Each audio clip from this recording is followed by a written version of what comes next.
What's up, guys? It's the Witch Doctor, the Darkness. Oh, yes, it's been such a long time since I've done my timeline video. Like I promised, you're getting one this week, even though it's Friday. It was supposed to be on Monday, but things happen, so it's fine.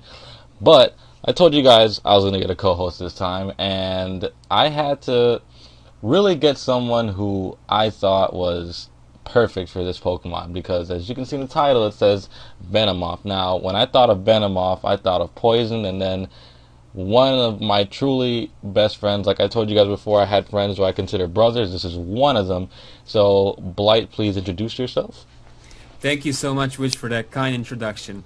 As you may or may not know, I am Blight, and I love poison types. I used to do like team building videos, gym battles, because I was a poisonous gym leader. So yeah, poison is my thing. I've always loved poison types, even before they were, quote, good, because now they counter fairies. So yeah, I was very happy when Witch told me he was doing a special on Venomoth, so I really wanted to join in, and I want to thank him for giving me this opportunity. And I hope you guys will enjoy our little review. Alright, so what did Venomoth do? Okay, let's look at Venomoth really quick. Venomoth was in Generation 1, the first original 151 Pokemon. Now, from my first glance at Venomoth, I saw it as Venonat, and I was just like, what the fuck is this little bug-eyed thing? But then Venomoth came into picture, and I started off with Pokemon Silver, and then I went back to play the other generation. So I started with Yellow when it comes to Gen 1, and I actually liked Venomoth's sprite. But when it came to the Red and Blue, Venomoth's sprite looked like one of those little bugs you clip onto your car window. So what do you think about the sprite? Oh yeah, that is actually what you said. I actually started with Silver as my first game, so I didn't have Venomoth right away. But I always kind of liked him because compared to the other bugs, he always looked kind of weird and mysterious. Like Butterfree was like the kind little non-poisonous thing, and then you had Beedrill, which was like the angry bee. But Venomoth was like, I don't know, he was midway sort of, and he was always the king of flying bugs because bug poison was always a better type than bug flying. Bug flying is arguably the worst one, right? Oh yeah. So yeah, what I find interesting is that Venonat to me looks like he would be the pre-evolution of Butterfree and not Venomoth. So I don't know, he just looks so much like Butterfree. And if it were me, I would have made Metapod evolve into what's his name, Venomoth. So yeah, that was always kind of weird, and the fact that he didn't have a cocoon. So yeah, That is weird. Now I look at it, Venomoth does look like a small version of Butterfree. I did not notice that. Wow, look at you. yeah. I actually watched a documentary a while ago. It was about the I don't know, hairy caterpillar moth thingies. And then I heard that some of the species they don't actually make a cocoon, but they use the like the fuzz or hair or wherever they use it like the pupate or whatever the process is called. So I'm guessing that was the idea with Venonat. He didn't need a cocoon to evolve into Venomoth. It's really interesting, huh? Oh. A little bit of trivia on moths. And to answer your question about the sprites, I gotta say I don't like the green and red and blue ones. They just look horrible. I don't know. It just looks like a regular moth. I don't know. But in yellow, that looks like the one you would see in the anime. They really did a good job considering it was such an old game, and you really get to feel that it's like a poisonous moth or something. Mm-hmm. And you have gold and silver. They're okay, but not too good. I'd say silver is a bit better. But then we get crystal. Crystal is just perfect. Like Crystal, in many ways, can be compared to the Gen 5 sprite because it's flapping, the coloration is great, and it just looks adorable. So Crystal wins as far as the old school sprites go. Oh yeah. So let's get really quick into Venomoth's moves, because let's be honest, there's not a lot to work with here. Yeah, we're very limited in the move pool area. So in red and blue, or in yellow, I guess you can, Generation 1, whatever. Yes, Generation 1. So Venomoth doesn't actually get a lot of moves at all. Like through level 38, it gets Psybeam, 43 Sleep Powder, and 50 you get Psychic. Now these are the only level up moves that Venomoth gets throughout the entire generation of Generation 1, which I thought was weird because he was actually Koga's main Pokemon in the gym, and you would think this badass moth would get a little bit more, but no, bug Pokemon weren't necessarily the shining stars of Generation 1. Yeah, I'm looking at the move pool right now and taking Venonat as the pre-evolution into account. It only has 12 moves in total as far as level up goes. And out of those 12 moves, the only poison move you get is Poison Powder. And then I'm looking at the TMs and I can't really see the what the attacks are called at the moment because I'm looking at that kind of a Pokedex. But from what I see, the only poison move you get is Toxic and Poison Powder. Were there no poison moves like in Generation 1? I honestly don't remember. I know Sludge Bomb is Generation 2. Hmm. What was there in Generation 1? There's Poison Powder, Toxic, help me out here, Witch. I have That's no idea. Poison Sting, but Oh, Poison Sting, of course. Who could that's forget Poison Sting? that's Yeah. all we get. Yeah, I think there were a few, wait, Haze. No, Haze isn't a poison. That's an ice move. Yeah, it's ice. Wow. So yeah, basically Venomoth. Sludge. I forgot about Sludge. Oh yeah, there was Sludge, but I'm guessing that was exclusive to the wheezing and coughing evolutionary line. And So Luck. as far as Generation One goes, I never played there. I never played Generation One competitively. I was a kid back then, and I thought if you had a level 80 Pokemon, you were the strongest trainer in the world. So yeah, but from what I hear and read, the Psychic type was the best type in Generation One, and Venomoth being Bug and Poison does not really make him that all that good because he could probably wouldn't be able to take a Psychic from Alakazam or Hypno because Hypno was definitely a thing back in Generation 1. But being Bug Poison is actually a good way to counter fighting types, so you could probably use Venomoth to counter Machamp and Hitmonlee, who were like the top tier Pokemon back then. And you still had Sleep Powder, so you could shut down your counters, use Psychic maybe, or if you prefer, you can leech the life out of them. Okay, giving the word back to Witch. Witch, what do you think? If you use the Venomoth in Generation 1, how would you fit it into your team? What would you pair it up with one of your Darkness Pokemon?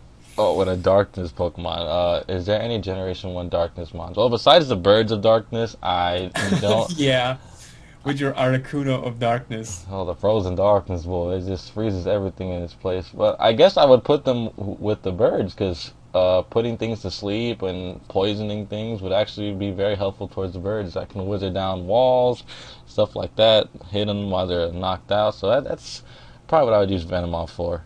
Just that, Yeah, you though. could also use it maybe like a physical wall because it does have decent bulk and like combine it with your specially defensive Bird of Darkness because yeah, Yeah.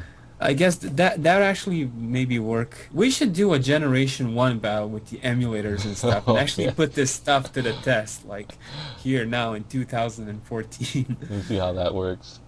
So yeah, moving on. Generation 1 did not offer a lot to Venomoth, which is sad. But Generation 2 came along not too long ago, shortly afterwards. And I'm looking at Crystal and Gold and Silver, and yet again, Venomoth didn't get too much again. Because at level 31 this time, he got Gust, 36 he got Psybeam, 42 Sleep Powder, and 52 Psychic. Also, Sludge Bomb did become a thing in this generation, so I do not know if it was a TM or not, but I'm guessing he could get it. Not only that, he was able to breed and get the infamous Baton Pass, which, back then Baton Pass used to frustrate me so. But this is why I'm glad I have Blight here, because Blight is like the king of poison Pokemon, because all the information he slapped you with, like just like a few minutes ago, like I would have never known that about Venomoth. Look at all the batons I passed. Oh my goodness, I have so many battles against this guy where Baton Yes, Pass but is like destroyed. speaking of Sludge Bomb and Generations 1 and 2, maybe some of you remember, I'm sure a lot of you do, but Generation 4 was the generation where they made the split between special and physical attacks. So before then, if you had a type, that type was either physical or special. So you didn't have physical fire moves and you didn't have physical psychic moves. Also, Poison, if I'm not mistaken, was physical, so even if you had Sludge Bomb, Venomoth with its crappy attack would not be the best user of this move. So yeah, the best Oh my Venomoth could goodness. do back then is, again, put things to sleep, poison something, and then Baton Pass his little moth booty out of there. So yeah, It was actually the same, about the same in Generation 3. It didn't really do that much, but then Generation 4 happened, and we got the special physical split. And then Venomoth actually made quite a difference because then we actually got the tiers. We had underused, never used, and stuff. So in never used, Venomoth was actually a pretty good Pokemon. I used to do Gen 4 NU, and you could use Venomoth as a very solid, especially defensive wall, counter, stuff like that, because Bug Poison was actually a good type. So if you had Rapid Spin support, you were good to go. Yeah, you did. So, with that said, Generation 2 didn't offer Venomoth much. But then Gen 3 But then happened. we gotta give him homage because he did make it into the Elite Four, and Koga was like the Poison Elite Four. So far, that's the only Poison Elite Four we had. So gotta give Venomoth some credit for that one. He was still in his team. Very true, very true. So, what about Generation 3? Like, Venomoth actually kind of got a little buffed up in Generation 3. He got some pretty good moves from Fire Red and Leaf Green. Now, with a hard scale, you were able to finally get a Silver Wind. Now, Silver Wind was a new bug type move that basically worked like Ancient Power, where sometimes if you got lucky, you can get a boost in every single stat. Not only that, he got access to Giga Drain as a TM. He got Sludge Bomb, Aerial Ace. He got quite a bit of moves this generation. So he definitely became pretty much a little bit better in this generation. Now, I don't know necessarily where you would put Venomoth in Generation 3, but he did make a little bit of a come up. So what do you think about that, Blight? I'm looking at the Generation 3 decks, and yeah, like you said, he got Giga Drain, which is always nice because there was a lot of rock ground types that were being used back in Generation 3, so Venomoth would just destroy them with Giga Drain. And he does have a decent special attack, and Grass was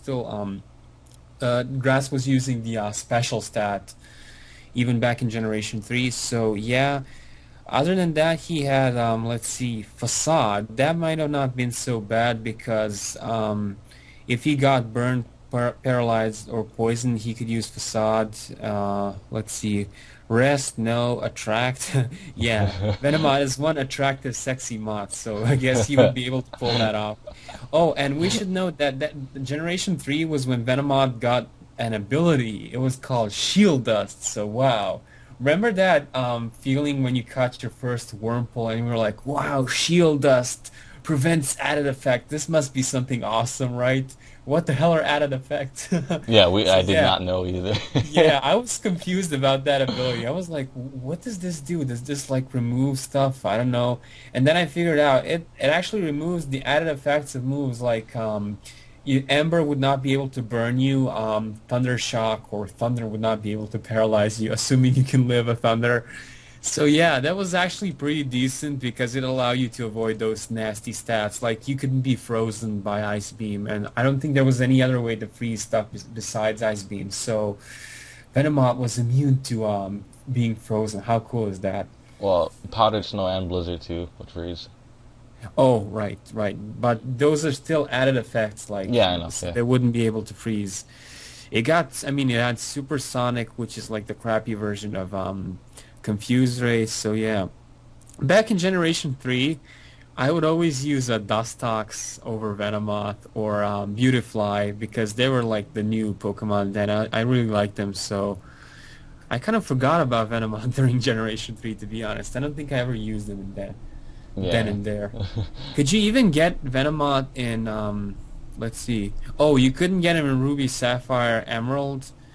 And you could get him in Fire Red and Leaf Green, and then in Pokemon Extra Darkness, you could only get one. Yeah, yeah. Oh, but yeah, that's Generation 3. So again, he did So get a to good be buff. perfectly honest, Venomoth was not like a star in the first three generations. So yeah, Mm-mm, unless you were a huge fan of Koga, you probably did not use Venomoth. pretty much. So let's go into Generation 4. Now, Generation 4, who they showed some love to Venomoth. Venomoth got like He actually became pretty good. I think in this time he was RU, if I wasn't mistaken. He was in I RU. don't think RU existed, but he was really, really good NU. Yeah. But back then, people did used to make a difference between NU and what they called poorly used or PU, like PU. So yeah, there was a group of Pokemon that were literally unusable, and those were PU. But Venomoth was not one of them. He was actually a true NU. So Oh I yeah, used to see him a lot in Generation 4 NU. which is really good. So let's go through the stuff where Generation 4 gave Venomoth the good old loving from the darkness. Oh yes, let's see. Finally, Sludge Bomb became special, so he was able to put his Poison Stab to good use. Oh yeah. As good as much of use as a Poison Stab can be because Poison only used to hit grass types for super effective damage, and Steel types were immune to poison. So yeah, Venomon had a huge problem with Steel types because besides giving him a hidden power, you could not damage the Steel types because all you get is grass, bug, poison, flying, and psychic moves, and all of those are resisted or even immune to by Steel types. So if you really want to use Venomoth, you gotta watch out for the Steel types But in even general. with Steel types though, like I said, Generation 4 gave him a lot of love. So they give him the nice ability Tinted Lens. That means moves that aren't very effective get double the boost in power. So Bug Buzz Yes. was definitely a great move that they added to Venomoth, which I have to say Bug Buzz is like probably the best bug move there is because I mean 90 base power special, had a chance to lower special defense. What more can you want from a bug move? Yes, exactly. Before then, the best bug move was like Signal Beam. Signal Beam or Silver Wind, and Silver Wind was like so rare you could hardly find it on many Pokemon. So yeah, but with Generation 4 we got Bug Buzz. Bug Buzz was just amazing. I love the animation and the sound. It was like so yeah, Bug Buzz was cool, and with Tinted Lens you could damage stuff. Tinted Lens, if I'm not mistaken, it doubles the power of non-effective moves. So if you fought a Yeah. Steel type, you would take neutral damage. You wouldn't take resisted damage. But if you fought something like Rock Steel, then it would still be resisted. So yeah. But still, it was a pretty decent ability, and back then Venomoth's only problem was the lack of boosting moves, because other than agility and Silver Wind, which is totally random and only has a 10% chance to boost your stats, you really had no way to turn Venomoth into a sweeper. But Generation 5 is the time that this all takes a huge turn, so Oh yeah, we're gonna go straight to 5 right now. Oh my goodness! Look at it! Look what yes. happened to Venomoth! Oh my goodness! Look at this move. Generation 5 is when Game Freak finally smiled upon the Pokemon modeled after winged pests like Venomoth. So yeah, they gave him the almighty Quiver Dance, which to this day is considered to be one of the best boosting moves in the game. So what does Quiver Dance do? Quiver Dance is a bug type move that boosts your special attack, special defense, and speed by one stage, which is simply amazing. If you combine it with a Pokemon that has balanced and decent stats like Venomoth, because he does have 90 special attack and 90 speed, 75 special defense, that's not bad at all for lower tier standards. You could boost him up to become quite a dangerous sweeper. But as you remember, Venomoth also has the Baton Pass, so making him the absolute perfect Baton Passer, arguably better than what's it called? Gorbis, right? Because Gorbis had Baton Pass and Shell Smash, while Venomoth had Quiver Dance and Baton Pass. In my case, I would always go for the Quiver Dance because Shell Smash was just too risky for me to pull off. And Venomoth had the Sleep Powder, so he could just put you to sleep, boost. He can also use Roost to heal up his HP. Oh, we forgot about that. Generation 4 brought Roost, so Venomoth did have a way to recover his HP. So yeah. Yeah, and then not only that, what made him a lot better than Gorbis to Baton Pass, Gorbis could easily get shut down by Taunt. Now, again, coming into abilities, we got hidden abilities in Generation 5, which gave Venomoth Wonder Skin, which is fucking amazing. That means moves that basically weren't attacking moves only would work half the time. So yeah, if you use Spore, Spore would actually have a 50% chance, making Spore worse than Hypnosis on a regular Pokemon. So how cool is that? Wonder Skin was the perfect ability for a baton passing Venomoth. So now you had a distinct option. If you want to go offensive and go with Tinted Lens, you can also do that because now you had a boosting move and you could actually become a sweeper. But the way I used it and the way most people use it probably was a pure baton passer. Now my Venomoth set was Quiver Dance, Baton Pass, Roost, and Sleep Powder. So I had basically no attacking moves, but I put my fate into Wonder Skin so people weren't able to taunt me all that much because taunt only has a 50% chance of working. You can imagine the rage quits and disconnections that occurred when Oh taunt my was. goodness. There were many disconnections. Yeah, baton passing. It's a lot. It definitely calmed down a lot more in Generation 6, because since 5th Gen basically just made Venomoth like an unstoppable monster, basically, we can just go straight to 6th Gen and say, what has 6th Gen given to Venomoth now? Once I get to the page, I will tell you, because I'm not there yet. Well, considering he's a poison type, he is very good against fairies because you can Hmm. still damage them with your decent base 90 special attack. And also, if you ran a poison team like mine, you'd probably have a way of setting up the toxic spikes. Now, in Generation 6, I believe the special move, what is it called? Venom Shock or Veno Shock. Yeah. It got a boost, so now it doubles in power. Also, Hex got a boost, I think. So yeah, if you use Veno Oh no, Shock both of on those a were in Gen 5 like that. They were like that. yeah, but they got a little boost in their base power, I believe. Now, if you use Veno Shock on a Oh, they sure did. poison You're right. Pokemon, you will have a base 130 special poison move. So how cool is that? That is even stronger than Fire Blast and Hydro Pump at the moment. This is just too powerful. Oh my gosh, the power. Yeah, and it has no drawbacks. It has 100% accuracy, so all you have to do is get them toxic spikes up, and there you go. You have a very, very powerful stab move. Now let's see. I'm looking at the Generation 6 decks, and let's see if he got anything else. I mean, he could even set the toxic spikes himself too. Does he get toxic Yeah, spikes? he gets it from Oh, right. Edgings. It's an egg move. Right, right. I remember.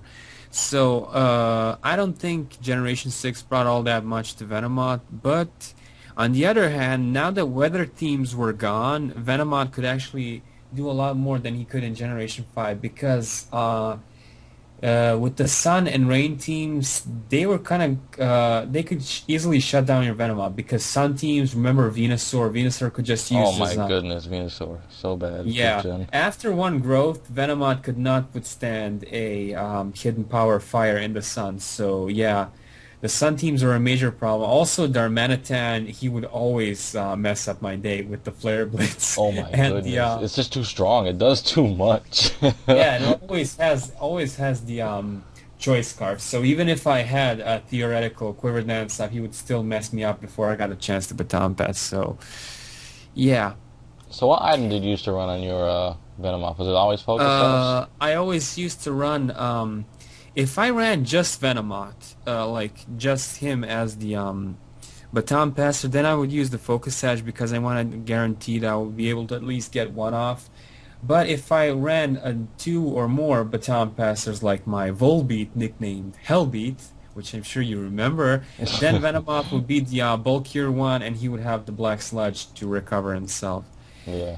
So yeah, what I can say about Venomoth is he completely changed the way poison types work. He gave us a new option because you could use Venomoth to baton pass a Quiver Dance to Nidoking, and Nidoking now had the Sheer Force ability, so he would take no damage from the Life Orb. He had a huge move pool, and with the Quiver Dance, he could actually be a very dangerous sweeper, and Oh yes. Ground Poison was such a good type because you had a lot of resistances, and Nidoking's stats were like very balanced, so all they needed was that little push to make him that more dangerous, and Venomoth gave him that push. So then, let's just conclude things really quick since we went through all the generations of Venomoth. Basically, Venomoth started off, well, like a moth. It wasn't too much, but then he became something just incredibly fierce and definitely withstood the test of time. That's just my opinion, so. But like Yeah, and we gotta mention how cool his Japanese name is. It's Morphon. more fun. Morphon. So yeah. Okay, so I really like Venomoth. He's pretty cool. I may be biased because I'm using poison types, but I definitely recommend you trying to Baton Pass because it adds a whole new dimension. With Baton Pass and Venomoth, you can give a push to all those Pokemon you always wanted to use, but you always felt like they were missing something. So yeah, Venomoth is the glue that's gonna hold your team together and give you an actual edge to use Pokemon you would normally use. So, and it's a lot of fun. So, what can I say? I love my little moth. But yeah, guys, it's definitely been quite a long episode. But Oh, and I gotta mention, sorry, which to that's okay. interrupt you, because I was looking at the Smogon tiers the other day for Generation 6, and Venomoth is actually borderline, so you cannot use it in underuse, so you can only use it in overused and Ubers. It makes me so proud my baby is an OU now. This guy, oh my goodness. But yes, guys, it's been a good episode. I will be doing more collaborations with other people, but thank you again, Blight, for joining me on this Thank wonderful you, Witch, journey. for inviting me. It was a pleasure. Oh, yes. So, yes, guys, this is our conclusion for the Dialga's timeline with Venomoth. So, like I said, Venomoth has definitely stood the test of time. So, with that said, the darkness is leaving. So, Blight, you can say your final words before I end the video. Well, thank you for the darkness for inviting me, and I hope to partake in more of these, uh, how should I say, dark revelations from Dark Revel. generations past. So yeah, see you guys later. Hope you enjoyed the video, and bye bye. Alright, so make sure to check out his channel. I'll make sure to leave a link in the description below. So, bye-bye, darkness.